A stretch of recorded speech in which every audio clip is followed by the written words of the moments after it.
Trypsin trypsin શું છે? ચલો ભાઈ, ટ્રિપ્સિન શેનું પાચન કરે? ખાલી જગ્યાના પાચનમાં મદદ કરે છે. ટ્રિપ્સિન 3 પોષક તત્વો આવ્યા હતા, તો એમાઇલેઝ,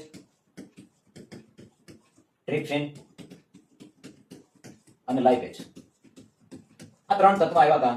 એમાઇલેઝ જે છે એ કાર્બોહાઈડ્રેટનું પાચન કરે છે. ટ્રિપ્સિન જે છે એ પ્રોટીનનું પાચન કરે છે. લાઇપેઝ જે છે એ ફેટ્સનું પાચન કરે છે. આ 3 છે એ શેનું પાચનમાં મદદરૂપ થાય છે એ તમારે યાદ રાખવાનું છે. પ્રશ્નો એની અંદરથી આવતા હોય છે, તો ખૂબ જ અગત્યનું છે. ત્યારબાદ જે છે વિટામિન્સ અને ખનિજના કાર્યો શું છે? વિટામિન્સ અને ખનિજનું કાર્ય શું છે? જો આ રીતે પણ પ્રશ્ન પૂછાઈ જાય છે. બોડી બિલ્ડિંગ, રક્ષણાત્મક અને નિયમનકારી, ઉર્જા આપવાનું કાર્ય કરે છે. ઉપરયુક્તમાંથી કોઈ નહીં. તો વિટામિન્સ અને ખનિજ છે એ શું કરે છે? રક્ષણાત્મક અને નિયમનકારી કાર્ય કરે છે. નિયમન કરવાનું કાર્ય કરે છે. વિટામિન છે અને ખનિજ છે રક્ષણાત્મકનું કાર્ય કરે છે. તો પ્રોટેક્ટિવ એન્ડ રેગ્યુલેટિંગ આવશે આની અંદર. તો યાદ રાખો. બોડી બિલ્ડિંગ કોણ? તો કે પ્રોટીન.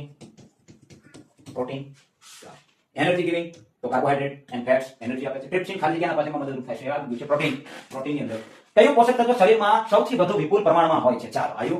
કયું પ્રોટીન સૌથી વધારે વિપુલ પ્રમાણમાં હોય છે? સૌથી વધારે હોય છે કાર્બોહાઈડ્રેટ 4.1 પ્રતિ ગ્રામ હોય છે ને.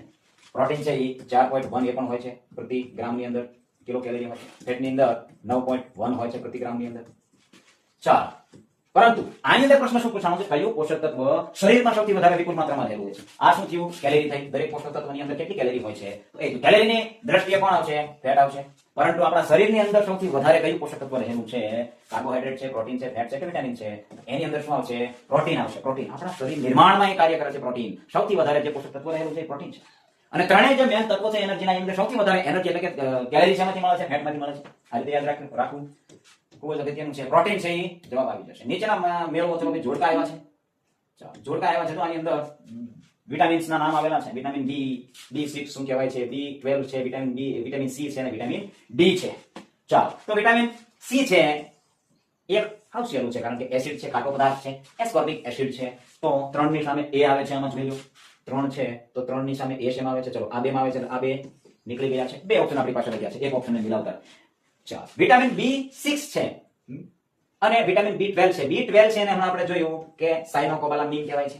તો ચલો, 2 ની અંદર D આવે છે. 2 આ 2 છે. હવે આ 2 વધ્યા છે. એની અંદર D આવે છે. તો આની અંદર D આવે છે. આની અંદર તો આ પણ રદ થઈ જશે. આ આપણો જવાબ બની જશે.